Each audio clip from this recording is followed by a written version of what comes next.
चलिए, हेलो दोस्तों, स्वागत है आप सभी का आपके अपने यूट्यूब चैनल मैथ पॉइंट पर। आज हम लोग जो है क्लास 10th के मैथ पढ़ेंगे, जिसमें एक्सरसाइज 7.2 निर्देशांक ज्यामिति का प्रश्न संख्या 5 को हल करेंगे। इससे पीछे वाले में हमने प्रश्न संख्या 4 तक हल किए हैं। अब हम लोग जो है प्रश्न संख्या 5 को हल करेंगे। देखिए, प्रश्न संख्या 5 में कहा गया है वह अनुपात ज्ञात कीजिए जिसमें बिंदुओं ए 1-5 और -4 और 5 जो है इसको मिलाने वाला रेखाखंड एक्स अक्ष से विभाजित होता है। इस विभाजन बिंदु का निर्देशांक भी ज्ञात करना। आपको सबसे पहले तो बिंदु लिखना है। जो जो बिंदु दिया गया है, तो दो बिंदु है तो दोनों बिंदु को हम दर्शा देते हैं। पहले एक बिंदु ए है, दूसरा बिंदु बी है। ए बिंदु को दिया गया है निर्देशांक 1-5 और दूसरा बिंदु का निर्देशांक दिया गया है -4 और 5। अब इसमें कहा जा रहा है क्या, एक्स अक्ष से विभाजित होता है। जब कभी भी एक्स अक्ष से विभाजित होगा तो ऐसे कंडीशन में एक्स अक्ष पर वाई का मान 0 होता है। तो मान लेते हैं यहाँ पर एक बिंदु होगा पी, जो कि एक्स अक्ष से विभाजित हो रहा है। इसका जो निर्देशांक होगा एक्स तो एक्स हो जाएगा, लेकिन वाई अक्ष जो है एक्स पर जो है वाई अक्ष का मान 0 होता है, तो वाई का मान हो जाएगा 0।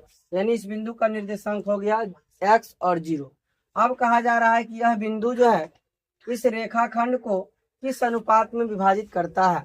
तो हम ये मान के चलेंगे कि यह बिंदु जो है इस रेखाखंड को के अनुपात 1 में विभाजित करता है। तो हमको के का भी मान ज्ञात करना है और हमको जो है इसका निर्देशांक जो है एक्स उसका भी मान ज्ञात करना है। आइए इसको हम लोग देखते हैं। इसमें कहा लिखेंगे सबसे पहले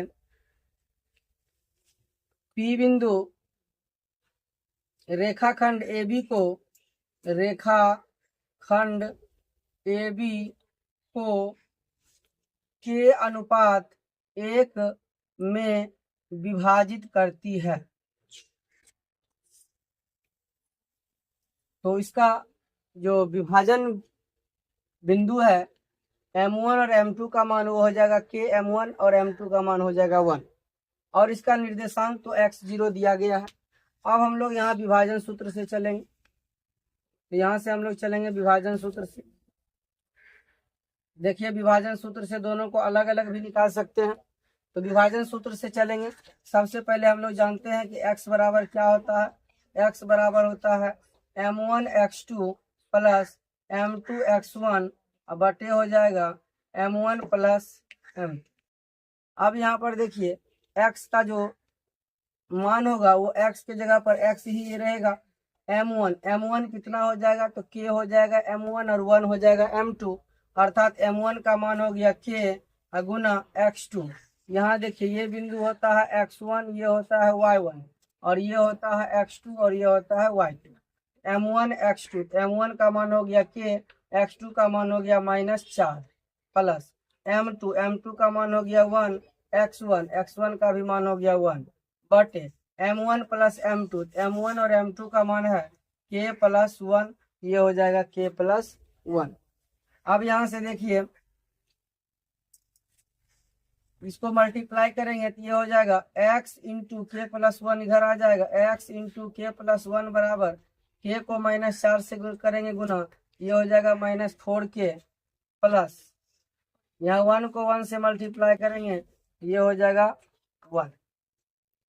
अब यहाँ पर x को फिर k से मल्टीप्लाई करेंगे, ये हो जाएगा kx प्लस x को 1 से मल्टीप्लाई करेंगे ये हो जाएगा x बराबर ये हो जाएगा -4k और प्लस में हो जाएगा 1। यहाँ से हमको अब जो है y का जो मान 0 दिया गया है, तो y का मान 0 है, तो y वाले निर्देशांक से हम चलते हैं। देखिए यहाँ पर y का निर्देशांक का सूत्र जब लगाइएगा y बराबर होता है M1 y2 plus M2 y1 बटे M1 और प्लस में हो जाएगा M2। यानी x का निर्देशांक M1 x2 plus M2 x1 बटे M1 प्लस M2, y का निर्देशांक M1 y2 plus M2 y1 बटे M1 प्लस M2। अब देखिए y का निर्देशांक में y जो है y का मान 0 है, तो y के जगह पर रख देंगे 0। M1 का मान है k, तो यहाँ पर रखेंगे k। y2 y2 कितना है 5, तो यहाँ y2 के जगह पर रखेंगे 5 प्लस m2 का मान है 1, तो m2 के जगह पर रखेंगे 1 गुना y1 का मान है -5, तो यहाँ रखेंगे -5 बट m1 प्लस m2, तो ये हो जाएगा k प्लस 1। अब यहाँ पर देखिए क्या होगा, ये 0 है तो 0 बराबर 5 को k से मल्टीप्लाई करेंगे 5 के, प्लस माइनस हो जाएगा माइनस, 5 गुना 1 करेंगे तो 5, बटे हो जाएगा k प्लस 1। नहीं कुछ तो इसके भी बटे में क्या कर देंगे 1, क्रॉस मल्टीप्लीकेशन कर देंगे। तो देखिए 1 को 5 के से मल्टीप्लाई करेंगे 5 के, माइनस 1 को 5 से मल्टीप्लाई करेंगे 5, और 0 को दोनों से मल्टीप्लाई कर देंगे तो ये कितना हो जाएगा 0। अब यहाँ से हम लोग निकाल सकते हैं 5k बराबर, माइनस उधर जाएगा प्लस में, k बराबर हो जाएगा 5, इधर गुना में इधर आएगा भाग में, ये हो जाएगा 5/5 1, k बराबर हो जाएगा, यानी कि k का मान कितना निकल गया 1। अब k का मान जो 1 निकला, इस k के मान को यहाँ पर हम रख देंगे, k के मान को यहाँ पर हमको रख देंगे।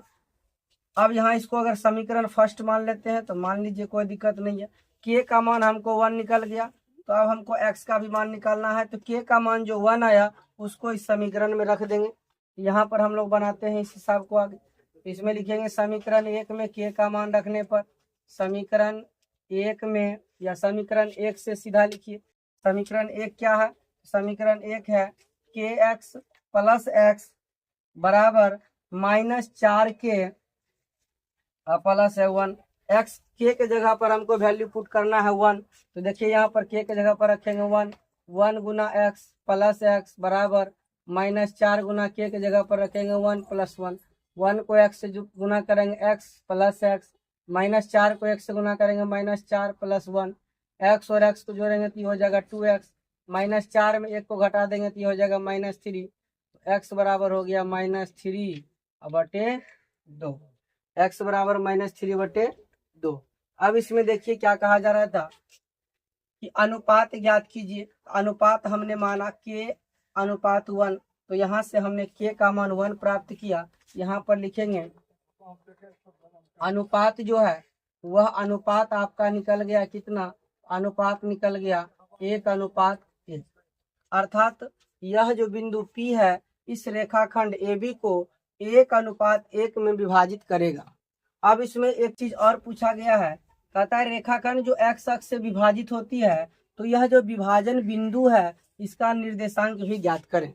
इस विभाजन बिंदु का निर्देशांक जो P है x0, और x का मान हमने अभी प्राप्त किया -3/2, और y का मान तो 0 है ही। यहाँ पर लिखेंगे P का निर्देशांक बराबर, तो P का जो निर्देशांक है वो P का निर्देशांक दिया हुआ है कितना x0, और हमने यहाँ पर x का मान निकाला -3/2 इंटू 0। इस तरह से इस प्रश्न का जो उत्तर आया 1:1 और दूसरा P का निर्देशांक -3/2, 0।